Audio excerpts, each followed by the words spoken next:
में चुनाव की घोषणा हो गई है, लेकिन बड़ा सवाल जो पूछा जा रहा है वो यही है कि क्या वाकई चुनाव निष्पक्ष भी होंगे या महाराष्ट्र की तरह से दिल्ली में भी एक ऐसा चुनावी रिजल्ट हम सबके सामने आने वाला है जो शायद ही किसी के गले उतरे। दिल्ली के अंदर चुनाव की घोषणा के लिए जब चुनाव आयुक्त सामने आए तो शेरो शायरी के अंदाज में कहने लगे कि आज हम हर सवाल का जवाब देंगे, लेकिन क्या वाकई उनकी प्रेस कॉन्फ्रेंस के अंदर दोस्तों अब हाल ही में दिल्ली के अंदर वोट होने वाले हैं, चुनाव होने वाले, लेकिन उससे पहले बहुत बड़ा खेल सामने निकल कर आया है। जिस तरह से महाराष्ट्र के अंदर खेला हुआ उसी तरह की तस्वीरें अब दिल्ली के अंदर से भी सामने निकलने लगी हैं दोस्तों। यानी कि चुनाव से पहले जो बहुत बड़ा खेल सामने निकल कर आया है उसे कहीं ना कहीं दोस्तों दिल्ली चुनाव को लेकर काफी सवाल खड़े किए जा रहे हैं। अब देखिए क्या कुछ होने जा रहा है और किस तरह से इस चुनाव को एक विशेष पार्टी की गोद में लाकर डालने की कोशिश की जा रही है, वो इस तस्वीरों से आप लोगों को क्लियर हो जाएगा। हमारे साथ वरिष्ठ पत्रकार मौजूद है धर्मेंद्र सिंह, उनकी इस रिपोर्ट को देखिए। सब सवाल अहमियत रखते हैं, जवाब तो बनता है। आदतन कलम बंद जवाब देते रहे, आज रूबरू भी बनता है। क्या पता कल हम हो ना हो, आज जवाब तो बनता है, आज जवाब तो बनता है। दिल्ली में चुनाव की घोषणा हो गई है, लेकिन बड़ा सवाल जो पूछा जा रहा है वो यही है कि क्या वाकई चुनाव निष्पक्ष भी होंगे या महाराष्ट्र की तरह से दिल्ली में भी एक ऐसा चुनावी रिजल्ट हम सबके सामने आने वाला है जो शायद ही किसी के गले उतरे।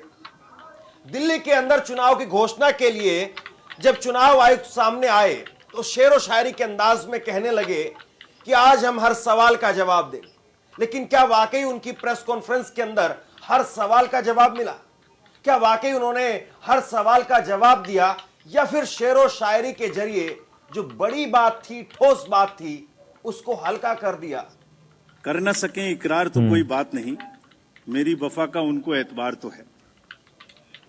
शिकायत भले ही उनकी मजबूरी हो, मगर सुनना, सहना, सुलझाना हमारी आदत तो है। अब चुनाव आयुक्त ऐसे बात करते हैं कि शिकायत भले ही मुझसे हो, मतलब एक एहसान सा जताते हैं।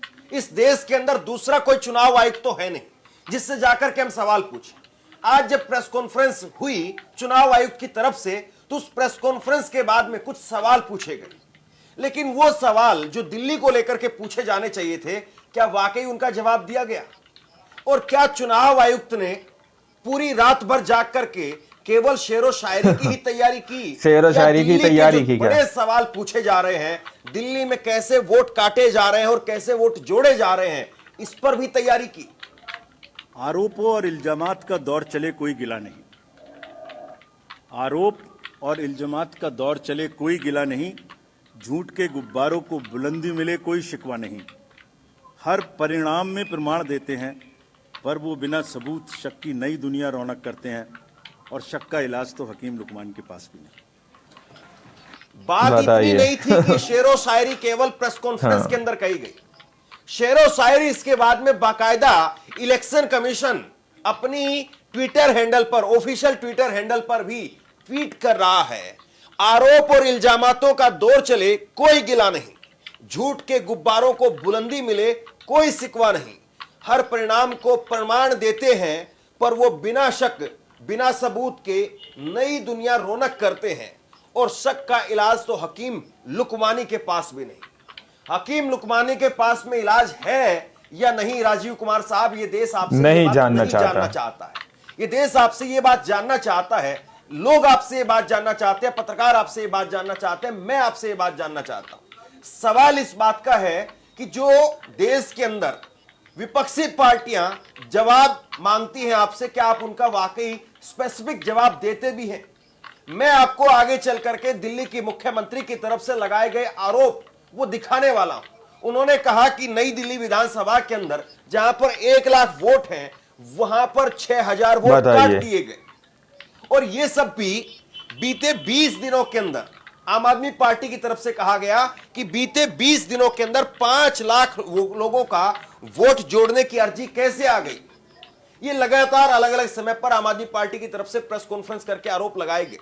उसके बाद में चुनाव आयोग खुद कहता है कि अगर 2% से ज्यादा कहीं पर अगर डिलीशन होता है तो वहां पर चुनाव आयुक्त के बड़े अधिकारी जाकर के खुद से उसकी पड़ताल करते हैं।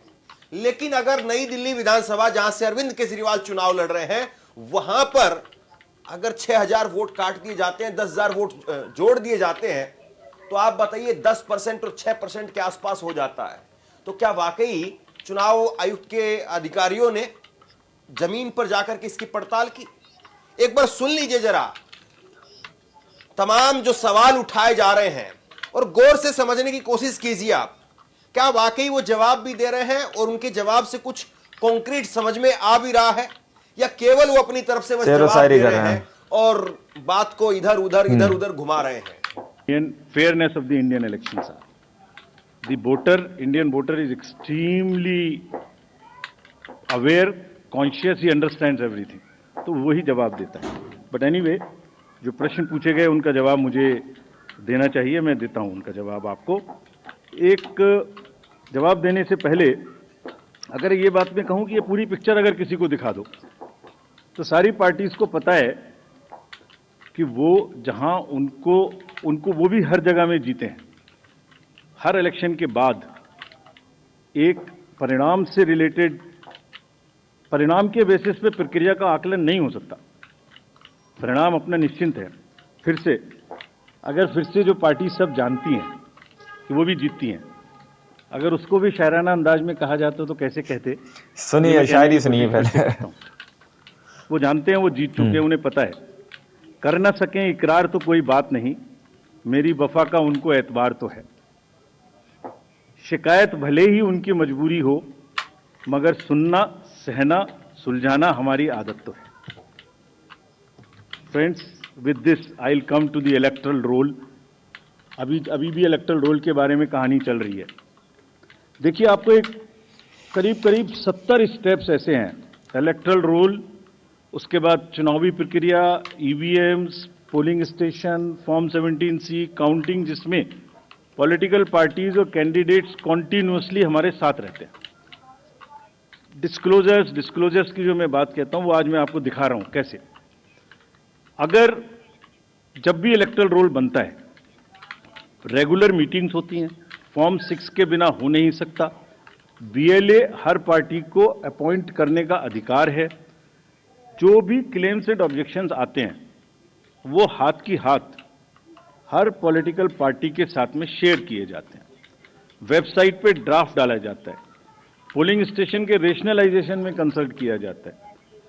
कोई डिलीशन हो ही नहीं सकता जब तक उसके पीछे फॉर्म 7 ना हो. यहां तक कि अगर किसी की डेथ हो गई है, उसका भी डेथ सर्टिफिकेट हम अपने रिकॉर्ड में लगा के बीएलओ के माध्यम से रखते हैं. अगर किसी का डिलीशन इसके अतिरिक्त होना है शिफ्टिंग में, उसको नोटिस देते हैं. इसके बाद में अब मैं आपको सिलसिलेवार तरीके से आम आदमी पार्टी की तरफ से जो आरोप लगाए गए हैं वो सुनवाता हूं. दिल्ली की मुख्यमंत्री कह रही है कि 6000 वोट काट दिए गए.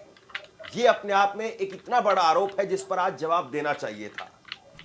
जो वोटर डिलीशन की एप्लीकेशन आई, इसी तरह से महाराष्ट्र के अंदर भी हुआ खेला, लोगों का कहना है दोस्तों. इसमें से 4283 4283 एप्लीकेशन मात्र 84 लोगों ने डाली. यानी 84 लोगों ने 4000 से ज्यादा लोगों की वोट काटने की एप्लीकेशन डाली. अब कौन है ये लोग जो इतने सारे लोगों के वोट कटवा रहे हैं? जिन लोगों का वोट कट गया है या जो लोग शिफ्ट हो गए हैं, मृत्यु हो गई है, इलेक्शन कमीशन के लोग नहीं ढूंढ पाए, डोर टू डोर सर्वे में नहीं ढूंढ पाए. बूथ लेवल ऑफिसर जो 10 साल से ही काम कर रहा है, वो नहीं ढूंढ पाया कि ये शिफ्ट हो गए, इनकी मृत्यु हो गई, ये वहां पे नहीं रहते हैं. पर इन 84 लोगों ने, इन 84 लोगों ने, ऐसे हजारों लोग ढूंढ लिए वोट काटने के लिए. सबसे बड़ा सनसनीखेज खुलासा तब हुआ जब इन 84 लोगों को नोटिस देकर इलेक्शन कमीशन द्वारा, ईआरओ द्वारा हियरिंग के लिए बुलाया गया. और ये सनसनीखेज खुलासा, इस स्कैम का एक्सपोजे ये है कि जब इन ऑब्जेक्टर्स को बुलाया गया तो जो सारे ऑब्जेक्टर्स हियरिंग के लिए आए, उन्होंने हाथ खड़े कर दिए कि हमने कोई एप्लीकेशन नहीं फाइल करी. और इसके बाद में सिलसिलेवार तरीके से बाकायदा नाम लेकर के एक एक ऑब्जेक्टर का आम आदमी पार्टी के राज्यसभा सांसद राघव चड्ढा ने बताया कि 6000 जो वोट काटे गए हैं उसमें 84 लोगों ने अर्जी दी थी, उनके नाम पर 6000 लोगों के वोट काटे गए। और उसमें बाकायदा उन्होंने कहा कि नई दिल्ली विधानसभा के अंदर चुनाव आयोग की तरफ से एक मीटिंग रखी गई थी और उसमें 11 ऑब्जेक्टर आए और उन्होंने मना कर दिया कि हमने कोई अर्जी नहीं दी है। ये अपने आप में बहुत सीरियस चार्ज हैं, बहुत सीरियस आरोप हैं और इस पर चुनाव आयोग ने प्रेस कॉन्फ्रेंस में क्या कहा आपके सामने था। लेकिन बड़ी चौंका देने वाली चीज नई दिल्ली विधानसभा क्षेत्र में हुई, वो ये हुई कि 2 जनवरी, 3 जनवरी और 4 जनवरी 3 दिन लगातार चुनाव आयोग की हियरिंग नई दिल्ली विधानसभा क्षेत्र के दफ्तर में हुई। उसमें तमाम ऑब्जेक्टर्स को बुलाया गया। कुल मिलाकर 11 ऑब्जेक्टर इन 3 दिनों में नई दिल्ली विधानसभा क्षेत्र के चुनाव आयोग के दफ्तर में आए और 11 के 11 लोगों ने मना कर दिया कि हमने किसी प्रकार का आवेदन पत्र किसी वोटर का नाम काटने के लिए नहीं दिया है। हम ऑब्जेक्टर नहीं है, हमारे नाम का गलत इस्तेमाल हुआ है।